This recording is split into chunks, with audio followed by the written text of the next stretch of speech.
큰 박수로 영광 올려드립니다. 네, 우리에게 항상 은혜 주시는 주님께 감사드립니다. 이렇게 둘째 날 또 만나게 돼서 너무나 기쁘고 감사합니다. 옆에 분에게 이렇게 좀 인사했으면 좋겠어요. 오늘도 이렇게 만나게 돼서 정말 기쁘고 감사합니다. 표정을 그렇게 하시고 하시면 오해하십니다. 표정을 그렇게. 할렐루야. 네. 화기애매하면 안 되고요. 화기애애한 그런 우리 수문교회 되게 하시니 참 감사합니다. 그런데 참 제가 가슴 아픈 게 여기 앞에 있던 다음 세대 친구들 어디 갔죠? 학원 갔어요? 집이 뭡니까? 그렇구나. 의정부요? 그렇고 의정부에서 이렇게 교회를 나오네요. 귀하네요. 네, 참 안타깝습니다. 여기 내 친구가 지금 저는 생각이 나 두 번째. 네. 네, 오늘 이제 지난 어저께 이어서 두 번째 창세기 26장 말씀을 함께 나누기 원하는데요. 어제 우리가 말씀을 받고 좀 마음이 이렇게 뚫리셨습니까? 우리 심령이. 너무 감사하네요. 저도 그러니까 말씀을 이렇게 하나님 전하게 하실 때 저에게 먼저 그 말씀을 이루시는 게 너무 감사합니다. 참 이게 복이 있죠. 그러니까 말씀을 하는 맡겨주신 것도 감사한데 말씀으로 먼저 저에게 이렇게 설교를 하시고 말씀의 능력으로 역사하시는 것을 느낍니다. 그래서 참 수문교회 오니까 제가 이렇게 뭔가 교회 안에서 이루어지는 그런 영적인 은혜들이 있거든요. 그게 참 은혜가 돼요. 저부터도 은혜가 되고 너무나 수문교회는 복 있는 교회입니다. 너무 복 있는 교회예요. 그래서 어느 교회 가면은 정말 말씀 전하기가 힘든 교회가 있고 그런 것 같아요. 어느 교회 가면 그냥 하나님이 성령으로 이미 그것을 덮고 계시니까 뭐 별 얘기 안 했는데도 그냥 이렇게 벌써 뜨거운데요.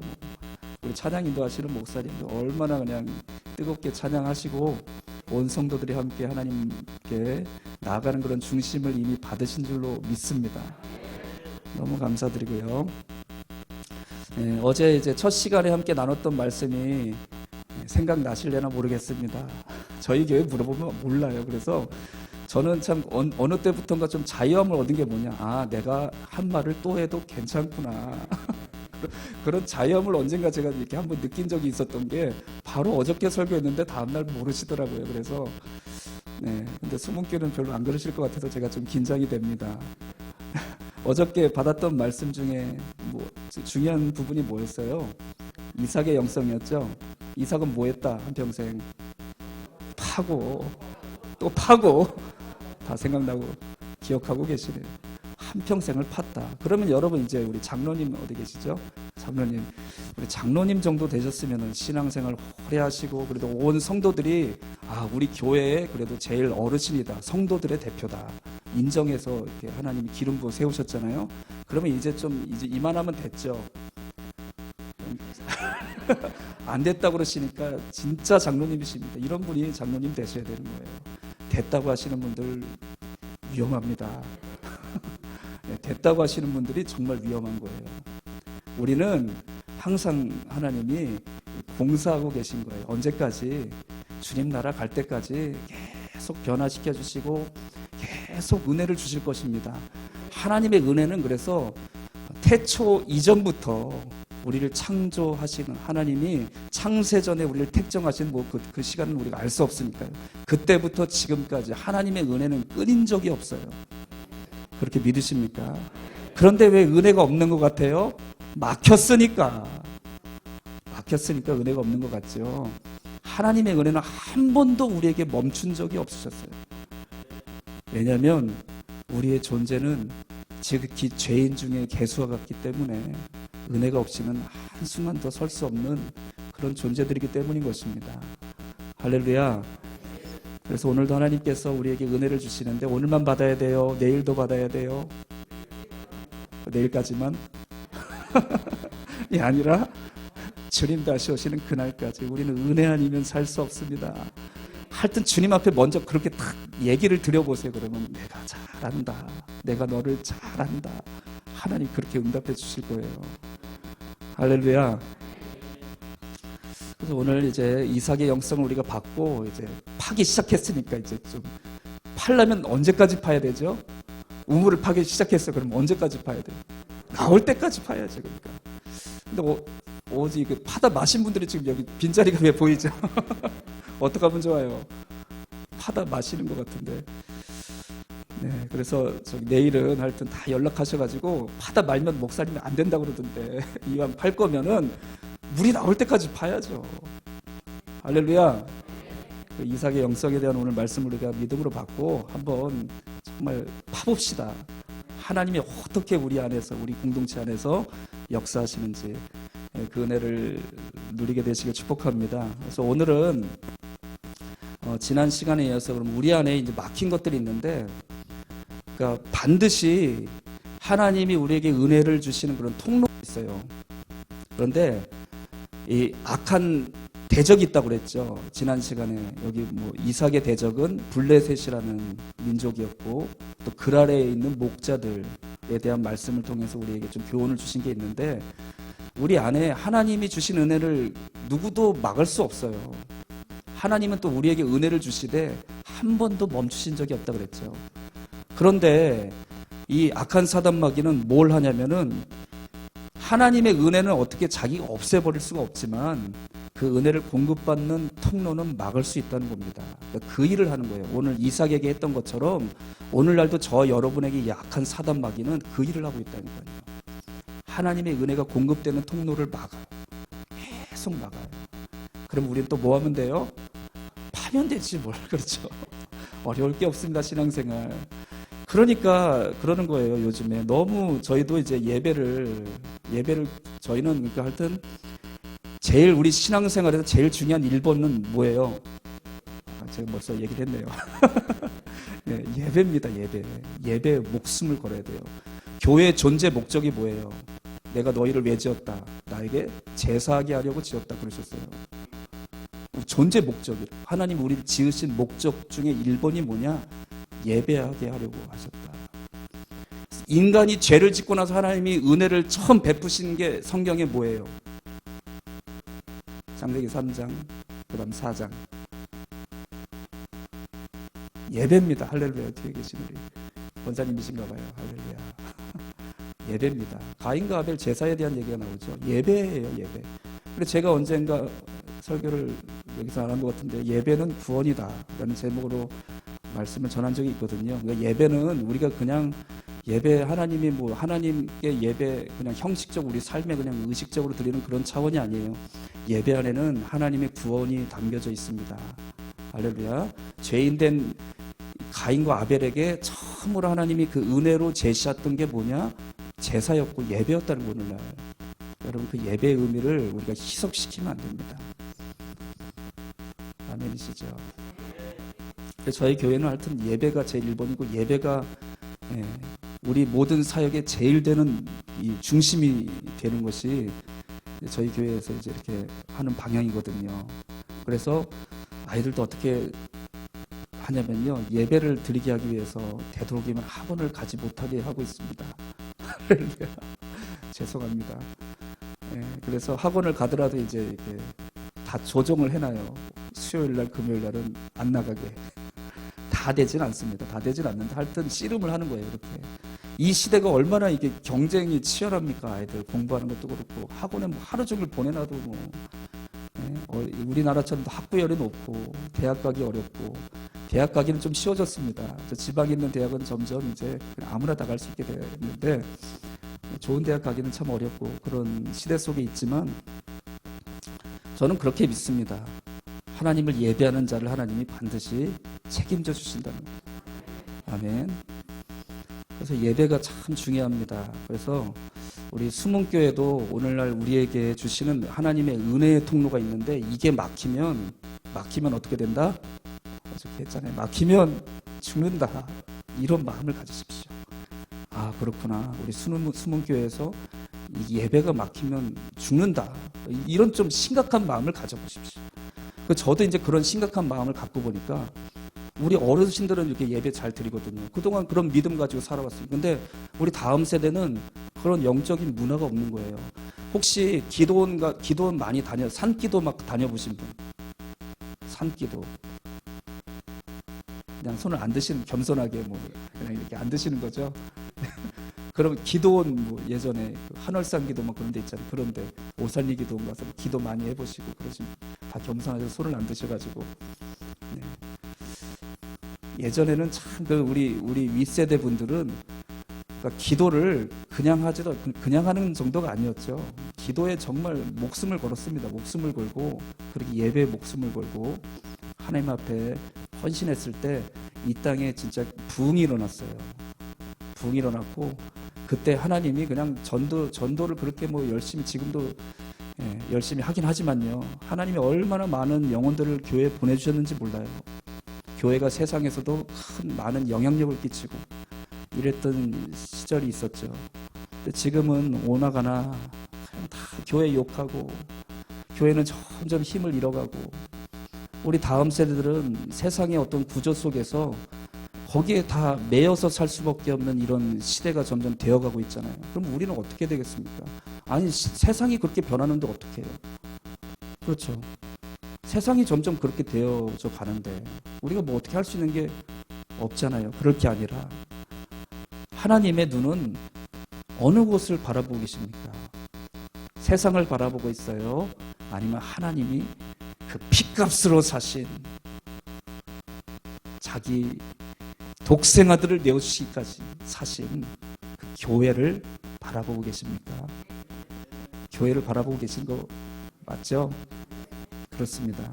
그래서 여러분 시대가 점점 이렇게 어둠이 가득해가고 하나님께로부터 멀어질 수밖에 없는 이런 구조가 되어져가는 이 시대 속에서 교회에게 주신 사명이 무엇일까? 오늘 좀 다시 한번 생각해 보셨으면 좋겠습니다. 그것이 바로 예배를 목숨 걸고 지키는 거예요. 그런 여러분들 되시길 축복합니다. 할렐루야. 그래서 여러분 오늘 이제 우리에게 이렇게 은혜의 통로를 주시는 것이 바로 예배에 대해서 말씀했는데 예배를 드릴 때 가장 중요한 요소가 첫 번째 하나님의 말씀입니다. 첫 번째 우리가 꼭 지켜야 될 은혜의 통로는 은혜의 우물을 파야 될 것은 말씀이에요. 말씀의 우물을 깊이 파시길 축복드립니다. 할렐루야. 말씀의 파이프라인이 다 이렇게 연결이 되어 있는 여러분 되시길 축복해요. 첫 번째 우리가 지켜야 될 겁니다. 첫 번째는 뭐라고요? 말씀의 우물을 잘 파고 그 은혜의 통로를 지켜야 된다. 아멘이시죠? 그래서 여러분 우리가 하나님이 이렇게 우리에게 복을 주시잖아요. 복을 주시는데 하나님은 어떤 복을 주실 때 우리가 정말 이건 정말 하나님 주신 복이다 하고 느껴져요. 제일 느껴지는 건 뭐 눈에 보이는 거지만 사실은 하나님이 우리에게 복을 주시는 게 이렇게 눈에 보이는 것은 부수적인 거예요. 그렇죠? 하나님이 주시는 복은 영적인 복입니다. 솔로몬이 하나님 앞에 복을 구했죠? 뭘 구했습니까? 솔로몬이 참 이게 처음에 교만해지기 전까지는 그 마음이 정말 주님 앞에 순전했어요. 그래서 하나님 앞에 뭘 구했죠? 지혜를 왜 구했어요? 그게 중요합니다. 솔로몬이 지혜를 왜 구했어요? 네? 자기의 맡겨주신 직임 때문에 구했던 거예요.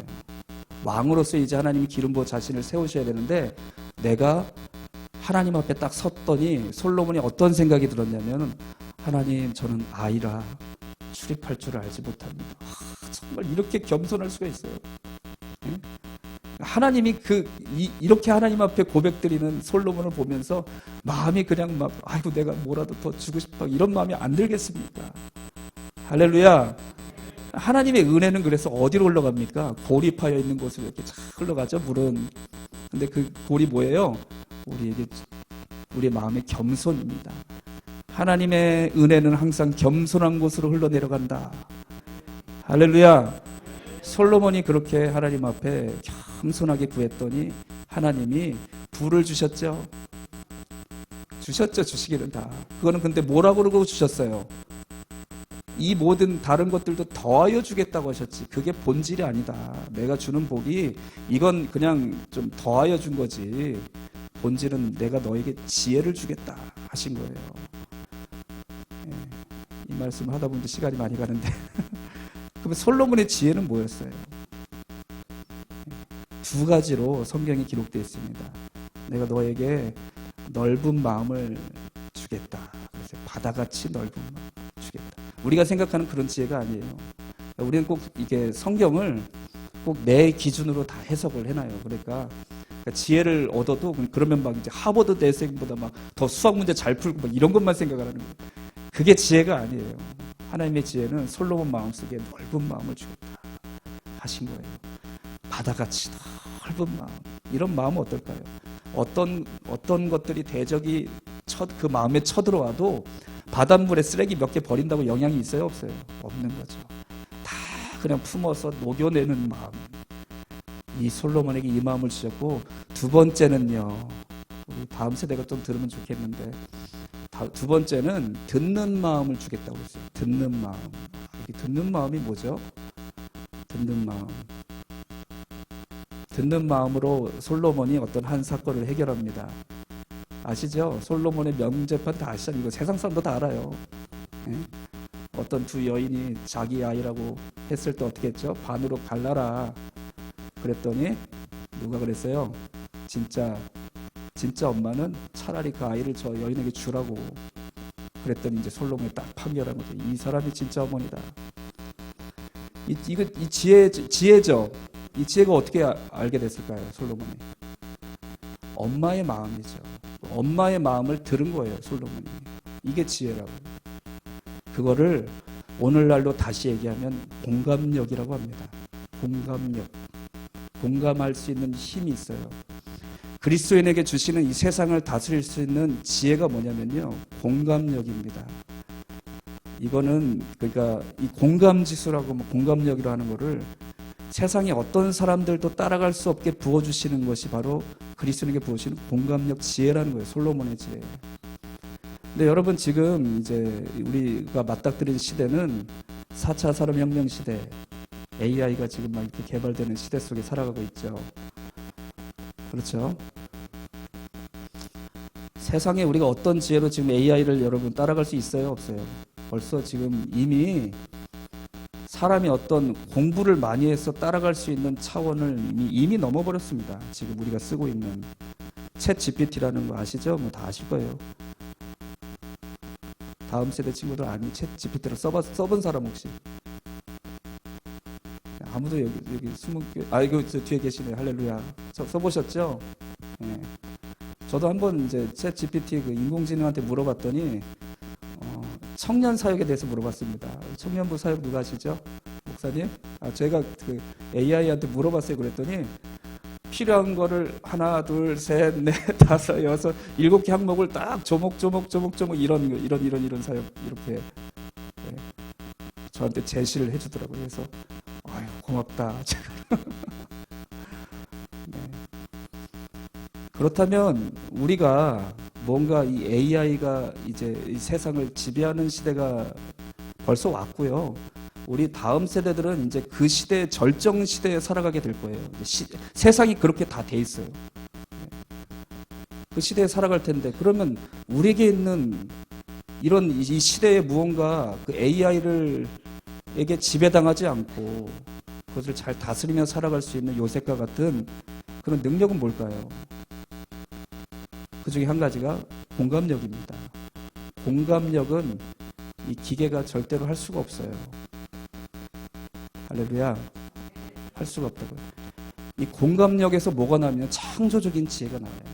기계가 할 수 없는 지혜가 나옵니다. 이거는 어떤 인공지능의 가장 위대한 그런 것들을 만든다고 해도 이 공감력에서 나오는 이 지혜는 기계가 할 수 없다는 거죠. 그래서 이 마지막 때에 점점 마지막 때가 가까우는 느낌이 더 들기 하거든요.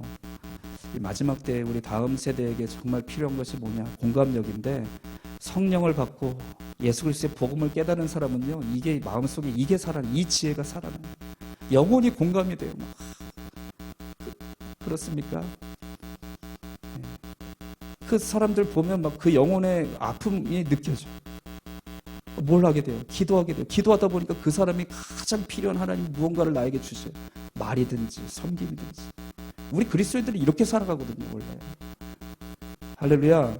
그래서 여러분, 지금 이제 AI 시대가 다가오는데 어떻게 보면 하나님이 우리 그리스도인들에게 기회를 주시는 것 같아요. 그리스도인에게 가장 성령으로 부어진 가장 큰 지혜와 능력이 바로 AI를 초월할 수 있는 유일한 것이라고 저는 믿습니다. 제가 지금 말씀드리는 거. 그래서 여러분, 아이들 공부를 많이 시키는 것도 중요하지만 그게 더 중요한 게 아니라, 제가 갑자기 이런 얘기를 왜 하고 있죠? 어제 했어야 되는데, 그게 더 중요한 게 아니라 아이들이 선교지에 가서 정말 어렵고 힘든 그 영혼들과의 부딪힘 속에서 그 아이들의 영혼과 필요에 대한 마음의 공감이 막 마음에 살아나고 이런 거 있잖아요. 할렐루야. 이런 게 진짜 이 AI 시대, 4차 산업혁명 시대에 필요한 교육이라고요. 거기서부터 무언가 창조적인 지혜가 나와요. 그거 아니면 이제는 이 땅에서 뭘 할 수가 없어요. 뭘 따라갈 수 있는 게 이제 없어집니다. 점점 하나하나 없어져요. 할렐루야. 4차 산업혁명 시대 특강은 이만 마치도록 하겠습니다. 갑자기 급조된 특강이었습니다. 무슨 얘기하다가 지금 여기까지 왔는지 모르겠는데, 지혜에 대해서 얘기했죠. 솔로몬의 지혜.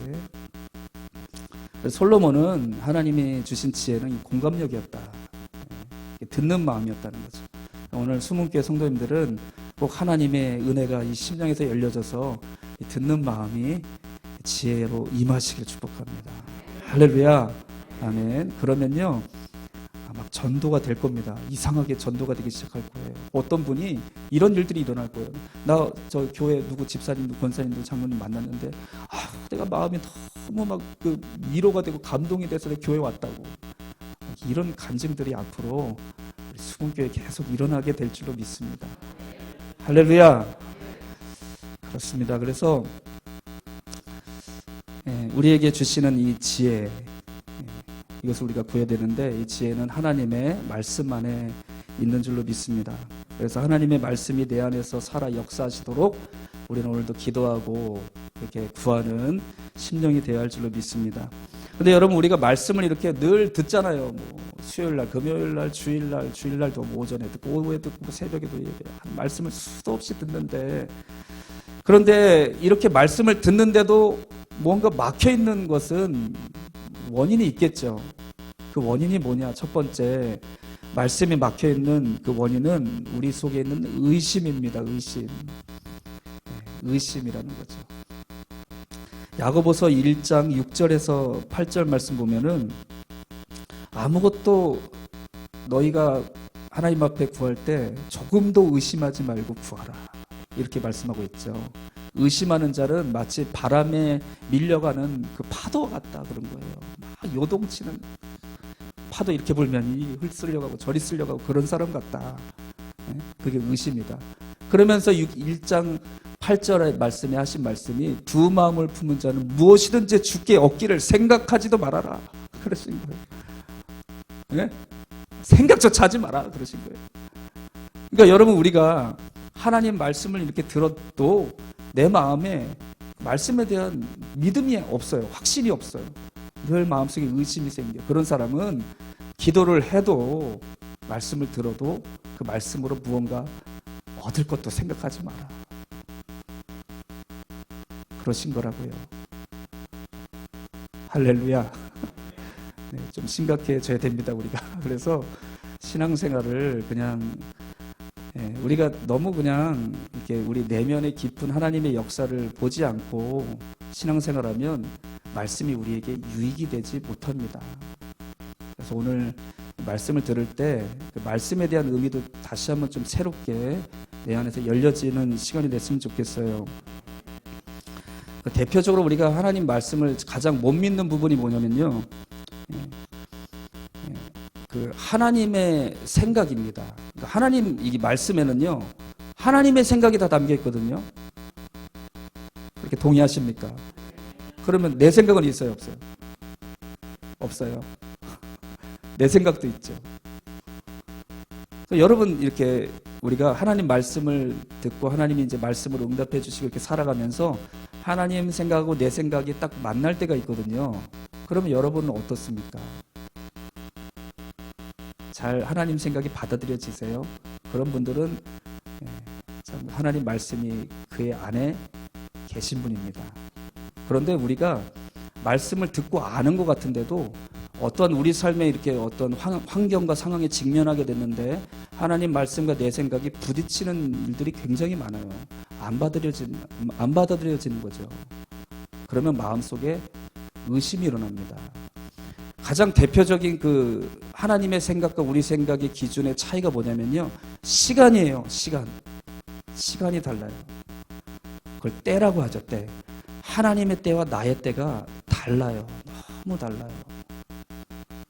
그것 때문에 많은 사람들이 하나님을 온전히 신뢰하지 못하는 일이 많습니다.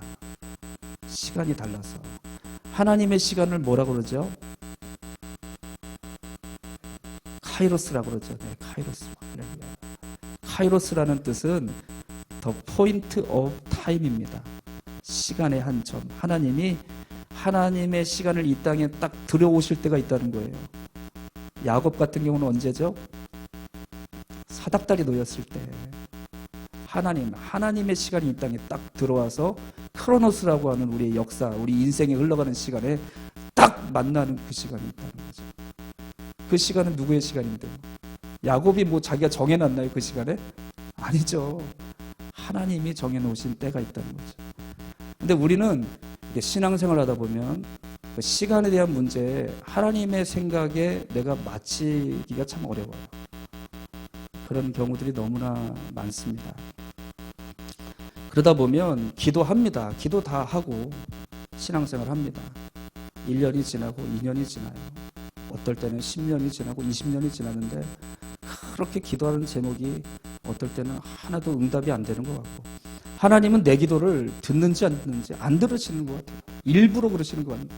일부러 그러시나 아마 그런 마음이 들어요. 어떨 때는 나한테만 그러시나 어떤 집사님이나 그 얘기 들으면 기도했더니 하나님이 이렇게 응답 기도도 별로 안 해보니까 그 집사님이 신앙생활도 뭐 대충 하는 것 같아요. 내가 볼 때는 그런데 하나님이 뭐 이렇게 딱 어려운 문제들 응답 주셨다고 막 얘기를 하고 자랑하고 그러는데 막 속이 뒤집어지는 거죠. 이제. 정말 나한테만 그러시나 나만 미워하시나 너무 심각하시군요. 네. 그러니까 그때부터 이제 뭐가 들기 시작해요. 마음에 의심이 들기 시작하는 거죠. 하나님 정말 살아계신 게 맞나 여기까지 가는 거예요. 우리가 진짜 얼마나 믿음이 없는지요. 그렇게 막 하나님을 체험하고 예수님이 날 위해서 십자가에 죽으신 게 내 마음에 확신이 된다고 막 눈물을 흘리고 절철을 흘리고 뭐 그런 거 다 해놓고 조금만 이제 한 몇 년쯤 이렇게 하나님이 응답 안 해주시고 좀 어려움이 있어 보십시오. 예? 진짜 하나님 살아계신가 나도 모르게 속에서 막 그런 생각이 드는 거예요. 속으로 이렇게 좀 크득크득 우시는 분들은 좀 이렇게 많이 경험이 있으신 것 같으신데요. 네, 저도 그렇습니다. 그래서 여러분 우리가 하나님 말씀을 조금 더 의심하지 말라. 그렇게 하기 위해서는 이사야서 55장 8절 9절 말씀을 우리가 받아들이십시오. 하나님의 생각은 나의 생각과 다르다. 하나님의 길은 나의 길과 다르다. 어떻게 다르다고요?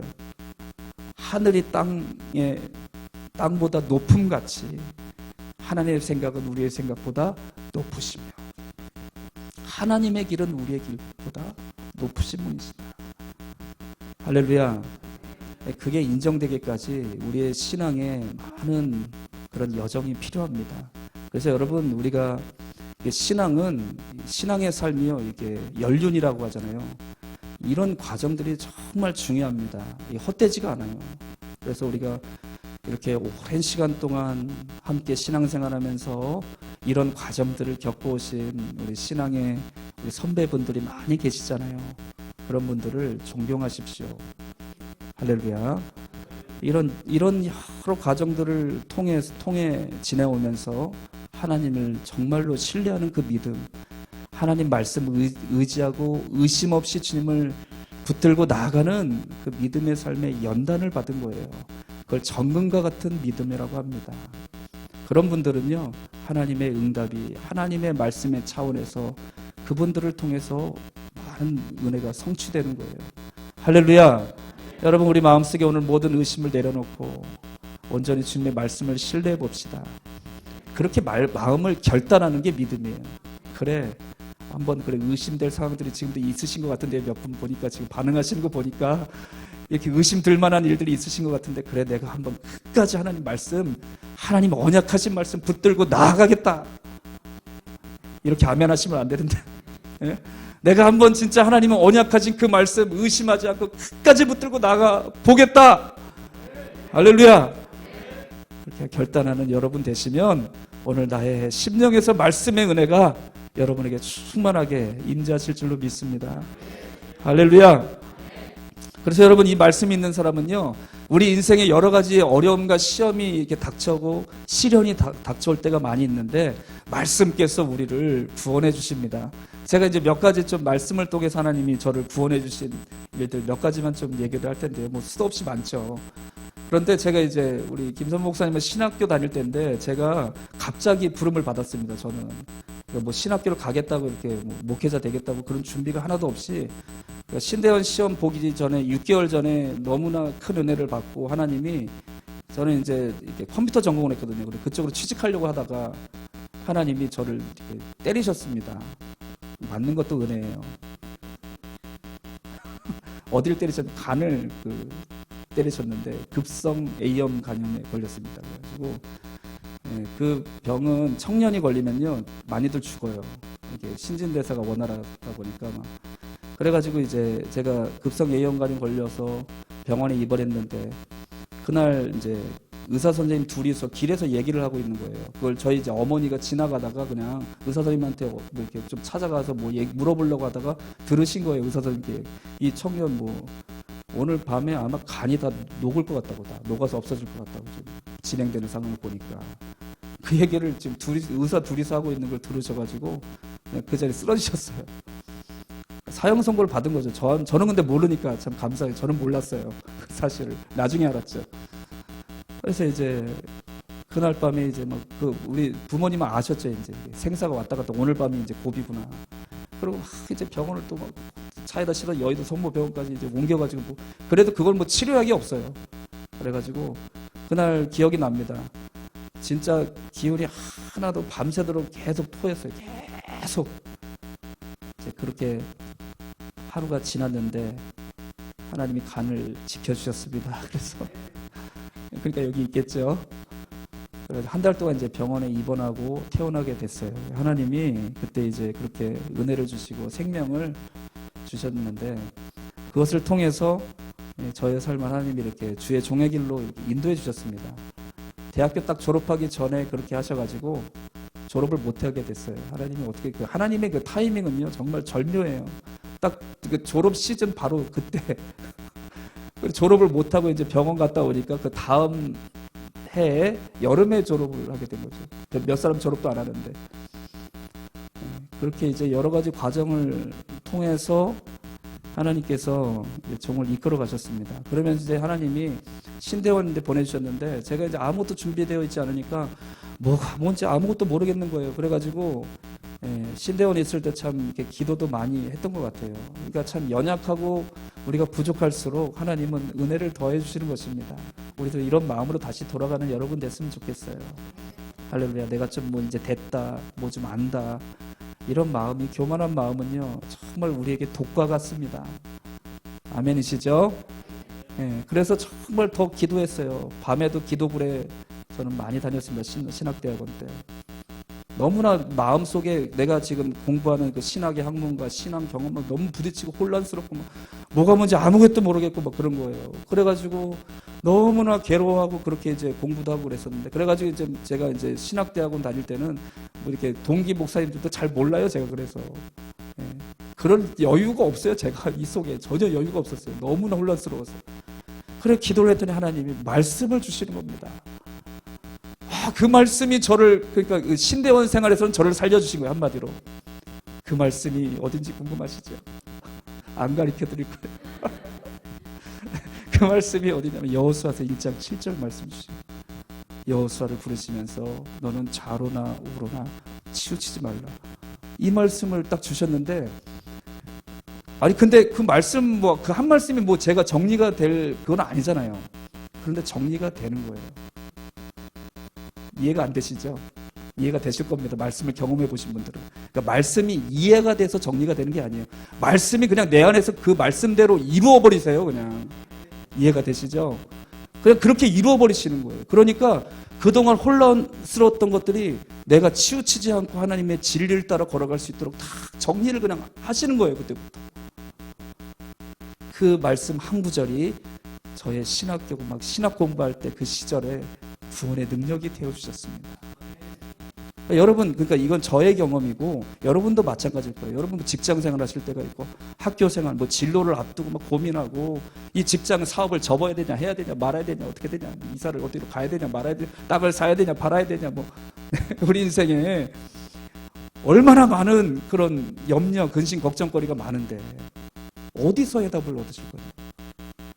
어디서? 하나님께서 말씀을 주시면 그 말씀이 우리를 지키시고 그 말씀을 통해서 우리를 보호해 주십니다. 할렐루야. 그래서 여러분, 우리가 말씀의 통로가 막히면요 반드시 어려움이 찾아와요. 어디서부터 어려움이 나면 내 안에서 찾아오는 거예요. 똑같은 문제가 나한테 다가오는데 이게 해결이 안 돼요. 계속. 염려가 되고 근심거리가 되는 거예요. 그러니까 스트레스 받고 막 마음에 짓눌리고, 네? 늘 그냥 마음속에 막 혼잡하고 혼돈하고 공허하고 흑암이 가득하고 막 그런 것입니다. 우리의 심령의 이런 여러분 영적인 상태를 오늘 여러분 말씀을 통해 깨달으시고 축복합니다. 나의 인생의 가장 중요한 때에 하나님 말씀이 있는 사람이 복 있습니다. 할렐루야. 아멘. 제가 그래서 그 시점쯤에 저희 이제 지금 사모처럼 결혼한 그분하고 연애를 했었거든요. 연애를. 하나님도 참 이런 얘기를 다 할 수가 없어서 하나님이 만나게 해주셨습니다. 저를 불쌍히 여겨주셔서 그분 만나서 제가 이렇게 은혜의 자리로 또 인도함을 받았어요. 참 하나님이 이런 관계를 통해서 우리에게 복을 주시거든요. 그런데 이제 이렇게 좀 이렇게 교제를 하다가 막 헤어지는 상황이 됐어요. 헤어졌어요. 그래, 헤어졌어요. 헤어지자 그러고. 그래서 헤어졌으면 결혼을 못했겠죠. 그런데 헤어졌어요. 그러고 나서 그때 이제 하나님의 말씀이 제 안에 이렇게 항상 충만하게 임하여 계셨던 때였습니다. 그래서 잠을 자려고 한날 이렇게 비몽사몽간에 하나님 비몽사몽간에 이렇게 저는 역사하실 때가 많거든요. 그런 분들이 많으실 거예요. 그러니까 내 정신을 좀 내려놨을 때 하나님이 이렇게 역사하시고 우리는 너무 정신 똑바로 차리고 사니까 말씀을 하셔도 막 안 받아들이니까 비몽사몽간에 이렇게 잠이 들랑말랑 하는데 하나님이 갑자기 말씀을 찾아보라고 하시는 마음에 감동이 오는 거예요. 그래가지고 자다가 막 정신을 갑자기 차려가지고 그때 제가 말씀을 잘 몰랐거든요. 그때는 고린도전서 7장 10절 말씀을 하나님이 딱 주시는 겁니다. 좀 신비주의 같죠? 예, 뭐 근데 자주 그러신 적이 뭐 자주 그러시는 건 아니고요. 그랬더니 갈라서지 말라 뭐 그런 말씀인 거예요. 예, 그 말씀이. 근데 그래갔더니 어떻게 이렇게 해결이 됐어요 또 막. 참 희한합니다. 말씀께서 저의 삶에 주장하시고 역사하시는 일들을 제가 이렇게 여러 번 경험을 하게 된 거죠. 할렐루야. 여러분, 우리에게 주시는 최고의 축복은 하나님의 말씀입니다. 하나님이 히브리서 6장에 보면 우리에게 언약을 하실 때 어떻게 언약을 하셨냐고 그러냐면 내가 너희한테 이 언약의 말씀, 이 복을 줄 텐데 내가 좀 맹세를 해야 되겠는데 맹세할 대상이 없다. 나로 내가 스스로 있는 나 자신에 대하여 내가 맹세한다. 그러시면서 우리에게 언약의 말씀을 주신 거예요. 할렐루야. 하나님 말씀이 우리에게는 최고의 축복입니다. 말씀이 막히면 진짜 우리에게는 소망이 없어요. 할렐루야. 여러분, 이런 은혜가 있는 사람이 예배 시간에 막 이렇게 졸고 있겠습니까? 그냥 그럴 수가 없는 거예요. 오늘도 하나님이 나에게 어떤 말씀으로 내 영혼을 지키시고 내 가족들에게 또 우리 모든 공동체와 나의 삶에 말씀으로 나를 지키시고 다스리시고 인도해 주실까? 이런 기대와 소망이 늘 충만하게 되는 것이죠. 할렐루야. 오늘 이 복이 여러분 마음속에 충만하시길 축복합니다. 두 번째, 여러분 말씀이 막힌 증상 두 번째는요. 어제도 함께 나눴던 겁니다. 영적인 MSG 아시죠? 라면 스프 맛. 라면 좋아하시는 분? 저 라면 되게 좋아합니다. 라면을 끊을 수가 없어요. 라면 안 좋아하세요? 우리 다 길들여져 있습니다. 전 세계가 이제 길들여져 있어요. 라면 맛. 그래서 어느 나라에 가도 우리 신라면 없는 데가 없어요. 예. 비행기는 비행기 탔을 때 라면 드셔보셨죠? 너무 맛있습니다. 이렇게 우리가 참 이렇게 뭔가 이런 자극적인 뭔가 이렇게 길들여져 있는 입맛이 길들여져 있다는 거예요. 여러분 이거를 한번 생각해 보세요. 그래서 지금 우리 주변에 놓여 있는 어떤 이런 문명 가운데 우리가 살아가고 있는데 모든 것이 우리가 하나님 앞에 묵상할 수 없는 환경이에요. 현대 문명이 개발되는 모든 것들이 잠시도 하나님의 임재 안에 있을 수 없는 문명으로 발달해 가고 있어요. 그게 이제 대표적인 어떤 계기가 된 게 얘입니다. 그러니까 하나님과 나와의 우리에게 가르쳐 주신 기도, 그걸 뭐라 그러죠? 예수님이 우리에게 가르쳐 주신 기도, 주기도문이죠. 주기도문 전에 뭐 가르쳐 주셨죠? 사도신경 마태복음 5장에 보면 주기도문 5장 산상수훈에서 무슨 기도를 대해서 얘기하셨는데 혹시 아시는 분, 목사님 아시는 분 있으면 상을 드려야 되는데, 주기도문을 가르쳐 주시기 전에 그 바로 위에 본문에 이렇게 기도하라고 예수님이 가르쳐 주셨어요. 주기도문보다 먼저 가르쳐 주신 기도. 너희는 골방에서 은밀한 중에 너에게 은혜를 주신 하나님께 그렇게 구하라. 어디서? 골방에서. 골방이란 건 뭐냐면요, 하나님과 나와의 일대일의 관계에서 누구도 방해하지 않는 것을 얘기하는 거예요. 그게 장소적인 의미도 있고 우리의 심령의 의미도 있어요. 그 기도를 먼저 가르쳐 주신 거예요. 주기도문보다. 아멘이시죠? 그런데 지금 현대 문명은 그 골방의 영성을 다 깨트려 버려요. 저도 그래서 영향을 받아서 참 알면, 제가 이렇게 설교하잖아요. 저는 설교할 자격이 사실은 별로 없어요. 저도 얘한테 거의 매여 살 때가 너무 많아요. 그러니까 하나님 앞에 뭔가 묵상하고 하나님 앞에 이렇게 예전에는 참 그런 시간이 더 많았던 거예요. 제가 제 개인적으로 생각해봐도 하나님하고 이렇게 갑자기 하나님 막 마음에 감동을 주시고 생각을 주시고 응답을 주시고 말씀을 주시고 이런 게 많았는데, 이제는 얘가 더 많은 거예요. 카톡 하면서 이런 거죠. 그래서 여러분, 우리가 이렇게 이 세상의 이 문화 속에 길들여지면 안 됩니다. 그래서 한번 좀 그런 운동이 일어났으면 좋겠어요. 수문교회도 말씀으로 돌아가자. 어떻게 돌아가요? 하나님과 일대일의 관계 속에서 내가 정말 주님의 음성 듣기를 원합니다. 주님의 말씀이 너무나 즐겁습니다. 이 말씀의 통로가 회복되는 복 있는 여러분 되시길 주 이름으로 축복드립니다. 할렐루야. 그 말씀이 어디에 기록되어 있냐면 시편 1편 2절에. 여러분은 복 받기 원하시죠? 그 복 있는 사람을 얘기합니다. 그러니까 사실은 복 받는 게 아니라 하나님은 그냥 우리 자체를 복이 되게 하시길 원하십니다. 복 있는 사람이 되게 하시길 원하십니다. 복 있는 사람은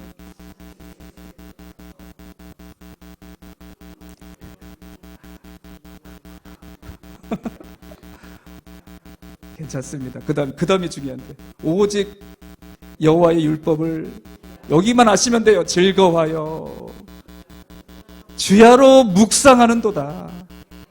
이 사람이 복 있는 사람이다. 뭐 분명하게 시편을 딱 시작하시면서 우리에게 말씀해 주고 계시잖아요. 그런 복을 여러분 정말 사모하십니까? 그래서 뭐 부흥 강사가 오면은 막 갑자기 뭐 사업이 잘 되고 뭐 병든 자가 낫고, 저는 그런 능력 없습니다. 기대도 안 하셨겠지만. 할렐루야. 뭐 그런 하나님의 은혜를 통해서도 뭐 하나님의 일을 하시지만, 가장 하나님이 주시는 근원적인 복은 내 영혼이 말씀이 즐거워지는 거예요. 오늘 좀 그렇게 되셨습니까?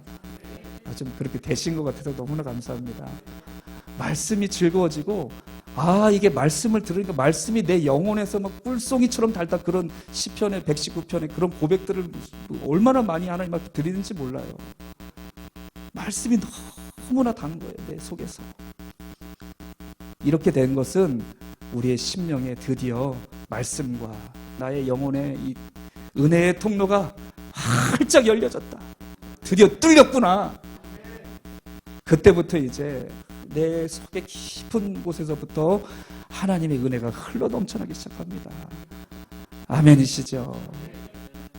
네, 여러분 이 말씀의 은혜가 저 여러분에게 충만하시길 간절히 소망합니다. 한 가지 했는데 시간이 지금 다 됐어요. 그래서 어떻게 해야 되죠? 이걸 여러분에게 물어보지 말고 하나님께 물어봐야 되는데 내일도 이 본문으로 더 많은 말씀을 함께 나누도록 하겠습니다. 두 가지를 내일도 함께 더 나눌 텐데 여러분 꼭 말씀을 이렇게 기대하십시오. 한번 파기 시작하면 어디까지 파야 된다고요? 나올 때까지 파야 된다. 할렐루야. 그런 마음으로 하나님 말씀 앞에 서시길 간절히 소망합니다. 한 가지만 얘기하고 이제 우리 기도할게요. 짧게. 요한복음 15장 2절에 보면 우리의 존재를 뭐라고 예수님 말씀하시죠? 요한복음 15장 생각나죠? 나는 포도나무요 너희는 가지니 그랬죠. 저희 교회는 이렇게 삼면이 숲으로 둘러싸여 있습니다. 길이요 그 좁은 길이에요. 그래서 저희 요번에 저희도 이제 새 가족들이 오시기 시작했는데 그런 분들이 많아요. 아, 그 교회 운전해서 제가 못 가겠다고. 한번 모르겠습니다. 언제 오실 기회가 될지 모르겠지만 그 길이 그냥 이제 뭐 이렇게 정말 좁은 길이에요. 차 한 대 지나갈 수 있는 길로 막 꼬불꼬불 들어가서 이렇게 들어가는 그런 이제 위치에 있는 교회입니다. 예. 그런데 저에게 이제 나무들이 굉장히 많거든요. 그런데 어느 날 우리 교회도 이제 아이들이 정말 너무 좋아해요. 숲이 많고 그러니까 가을 되면 밤나무가 많거든요. 밤 까서 막 밤 주워 오고 아이들이 밤에 찔려서 맨날 밤까지 찔려가지고 치료해 주는 일을 많이 해야 됩니다. 그래도 너무 좋아요. 운동장에서 뛰어놀고 교회가 참 다음 세대가 이렇게 행복하게 살아갈 수 있는 아버지 집, 그냥 자기 집이 돼야 되는 거죠. 그렇게 아이들이 지내는데 어느 날은 얘네들이 저기 대추나무가 열리는 나무가 있는데 그 톱이나 장비들이 또 어디 있는지 애들이 잘 알거든요. 그래서 톱을 거기서 꺼내다가 가지를 썰었어요. 그래서 제가 봤더니 한 그 가지가 반이 다 잘려 나간 겁니다. 반. 애들이 힘이 없으니까 다 못 자른 거예요. 그렇게 이제 잘려 있었어요. 그래가지고 이제 봤더니 그 가지가 어떻게 됐을까요? 가지 저 붙어 있어요. 잘 붙어 있는데 열매가 안 맺는 거예요.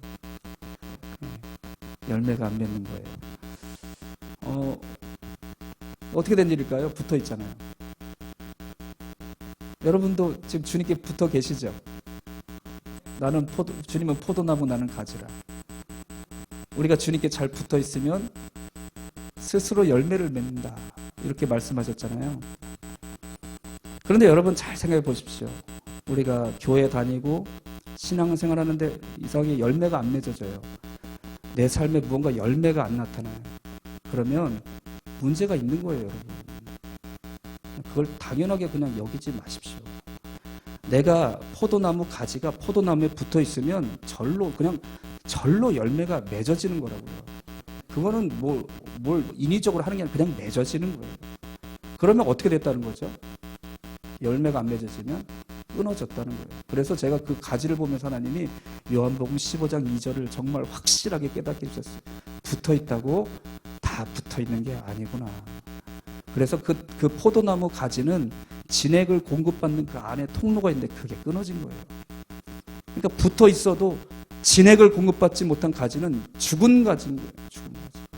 붙어 있으나 죽은 가지. 그거를 아이들이 끊어놓은 그 나뭇가지를 보고 깨닫게 하신 겁니다. 오늘 여러분 우리 신앙인들이 믿음으로 살아가는 사람들이 겉으로 볼 때 붙어 있는 게 중요한 게 아닙니다. 붙어 있다는 것에 가장 중요한 것은 나무로부터 진액을 공급받는 거예요. 그게 제일 중요한 것입니다.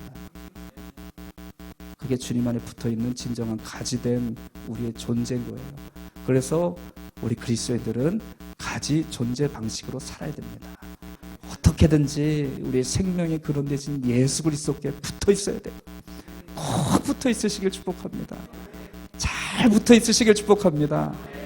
그러면 우리 포도나무 대신 예수님이 늘 진액을 공급해 주는 그 진액이 뭐예요? 말씀입니다. 말씀을 늘 공급해 주세요.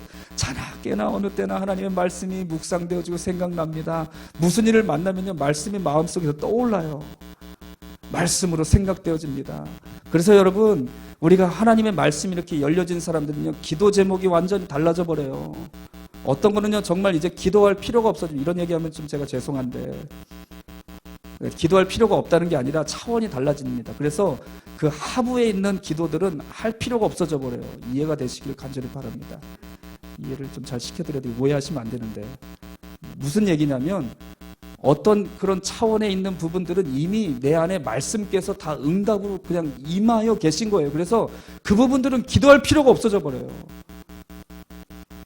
이해가 되시죠? 그래서 그런 하나님의 정말 말씀이 늘 충만한 사람은 기도의 차원이 어디로 가냐면요, 나를 향하지 않습니다. 주님이 말씀하신 증인이 되라고 하신 그런 차원으로 이제 그런 기도 제목이 확 삶에 차여져 가는 것이죠. 그런 사람이 복 있는 사람이라 성경에서 말씀하고 있는 것입니다. 네, 오늘 이제 우리 두 번째 시간 이삭의 영성에 대해서 하나님 말씀을 나눴는데요. 은혜가 되십니까? 말씀에 대한 좀 이렇게 마음에 여러분 중심에 그래서 좀 변화되신 게 느껴지십니까? 아, 말씀이 도대체 나에게 어떤 의미인가? 그러니까 우리가 가장 근본인 거죠.